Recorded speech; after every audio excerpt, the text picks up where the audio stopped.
दोस्तों, क्या आप भी बहुत मेहनत करते हैं फिर भी आपका धन बचता नहीं है? आप उसे सही से इस्तेमाल नहीं कर पाते हैं और बुरे समय में आपका धन खत्म हो जाता है। तो इसके लिए आप चाणक्य द्वारा बताए गए 8 नियमों का पालन कर सकते हैं, जिन नियमों में आपको जानने को मिलेगा कि धन को कैसे बचाएं और सही निवेश कैसे करें। अगर आप भी जानना चाहते हैं इसके बारे में, तो चाणक्य द्वारा बताए गए इन 8 नियमों की पूरी जानकारी आपको इस कहानी के माध्यम से दी गई है। आपको इस कहानी को अंत तक सुनना है और आप जानेंगे कि धन बढ़ाने के 8 नियम कौन कौन से हैं और उन्हें कैसे बचाया जा सकता है। तो चलिए जानते हैं चाणक्य द्वारा बताए गए धन बढ़ाने के 8 नियमों के बारे में। चीन की मदद से आप भी अपने धन को सुरक्षित कर सकते हैं और अधिक खर्च को भी नियमित कर सकते हैं और निवेश में अपनी बढ़ोतरी कर सकते हैं। तो चलिए सुनते हैं इस कहानी को। प्राचीन भारत की धरती पर मगध राज्य के एक छोटे से गांव में देवदत्त नाम का एक युवक रहता था। वह परिश्रमी था, ईमानदार था, लेकिन उसके जीवन में एक बड़ी समस्या थी, धन टिकता नहीं था। जितना भी कमाता कुछ ही दिनों में समाप्त हो जाता। कभी उत्सव में, कभी दिखावे में, तो कभी अनावश्यक इच्छाओं में उसका धन बह जाता। देवदत्त अक्सर सोचता, मैं मेहनत तो करता हूँ फिर भी हमेशा अभाव क्यों रहता है। एक दिन गांव में यह समाचार फैला कि आचार्य चाणक्य तक्षशिला से मगध की ओर जा रहे हैं और मार्ग में कुछ समय के लिए इसी क्षेत्र में रुकेंगे। चाणक्य का नाम सुनते ही देवदत्त के मन में आशा जगी। उसने निश्चय किया कि वह आचार्य से मिलकर अपने जीवन की समस्या का समाधान पूछेगा। पहला नियम, आय से कम खर्च। जब देवदत्त ने चाणक्य को अपनी समस्या बताई तो आचार्य ने शांत स्वर में कहा, वत्स, जो व्यक्ति अपनी आय से अधिक खर्च करता है वह चाहे कितना भी कमाए निर्धन ही रहता है। चाणक्य ने आगे समझाया कि धन का पहला नियम है खर्च को आय से नीचे रखना। उन्होंने कहा कि जो व्यक्ति हर इच्छा को आवश्यकता समझ लेता है उसका धन कभी नहीं टिकता। देवदत्त को याद आया कि वह दूसरों को दिखाने के लिए नए वस्त्र, अनावश्यक भोज और आडंबर में धन उड़ाता था। उसी क्षण उसने मन में संकल्प लिया कि अब वह पहले आवश्यकता और फिर इच्छा को स्थान देगा। दूसरा नियम, भविष्य के लिए संचय। चाणक्य बोले, जो व्यक्ति भविष्य की चिंता नहीं करता भविष्य उसे चिंता में डाल देता है। उन्होंने बताया कि धन का एक भाग अनिवार्य रूप से बचाया जाना चाहिए, चाहे आय कम ही क्यों न हो। संकट, रोग, अवसर सब बिना सूचना आते हैं। देवदत्त ने पूछा, आचार्य, कितना धन बचाना चाहिए? चाणक्य मुस्कराए, कमाई का एक अंश भी यदि नियमित रूप से बचाया जाए तो वही अंश एक दिन बड़ा आधार बनता है। तीसरा नियम, दिखावे से दूरी। चाणक्य ने देवदत्त को गांव के एक धनी व्यक्ति का उदाहरण दिया जो भीतर से कर्ज में डूबा था पर बाहर से ऐश्वर्य का प्रदर्शन करता था।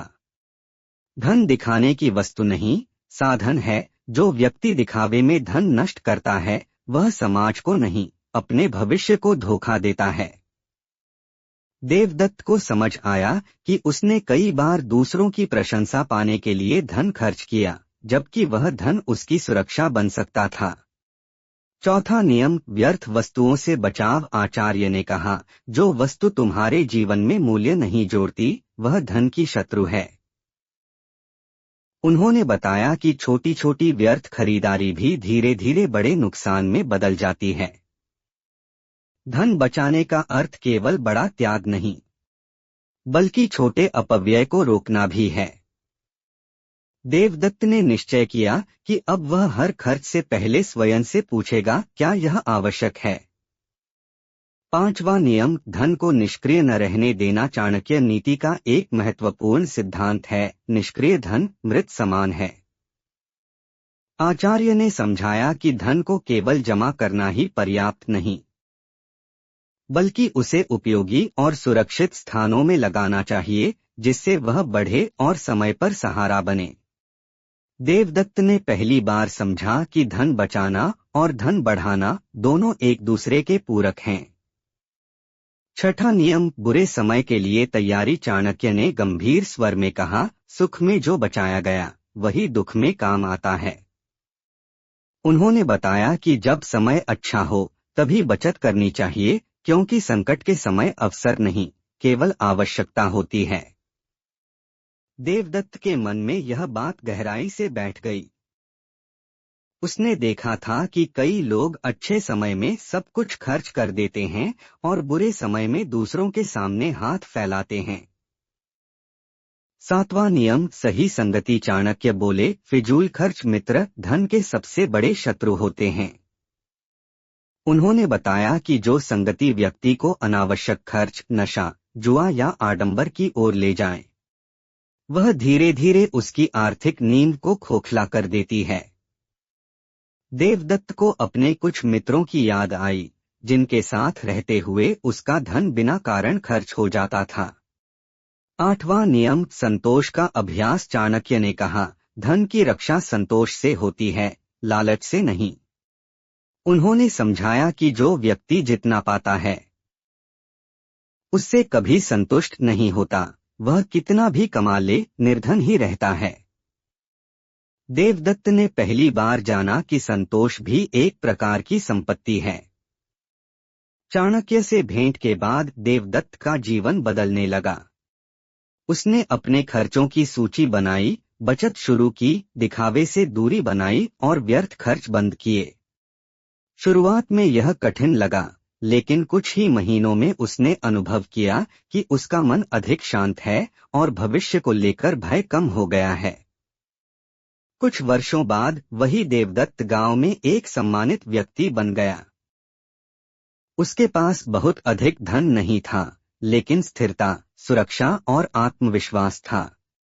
एक दिन किसी युवक ने उससे पूछा, आप अमीर कैसे बने? देवदत्त मुस्कराया और बोला, मैं अमीर नहीं हूँ, मैं सुरक्षित हूँ। और यह सुरक्षा मुझे चाणक्य नीति ने दी है। कहानी की सीख, आय से कम खर्च करो, नियमित बचत करो, दिखावे से बचो, व्यर्थ खर्च बंद करो, धन को उपयोगी बनाओ, बुरे समय के लिए तैयारी रखो, सही संगति चुनो, संतोष को अपनाओ। निष्कर्ष, चाणक्य नीति के अनुसार धन बचाना केवल पैसे जमा करना नहीं, बल्कि विवेक, अनुशासन और दूरदृष्टि का अभ्यास है। जो व्यक्ति इन नियमों को जीवन में उतार लेता है, वह कभी आर्थिक रूप से असहाय नहीं होता। ऐसी और भी मोटिवेशनल स्टोरी के लिए चैनल को सब्सक्राइब एंड वीडियो को लाइक करें।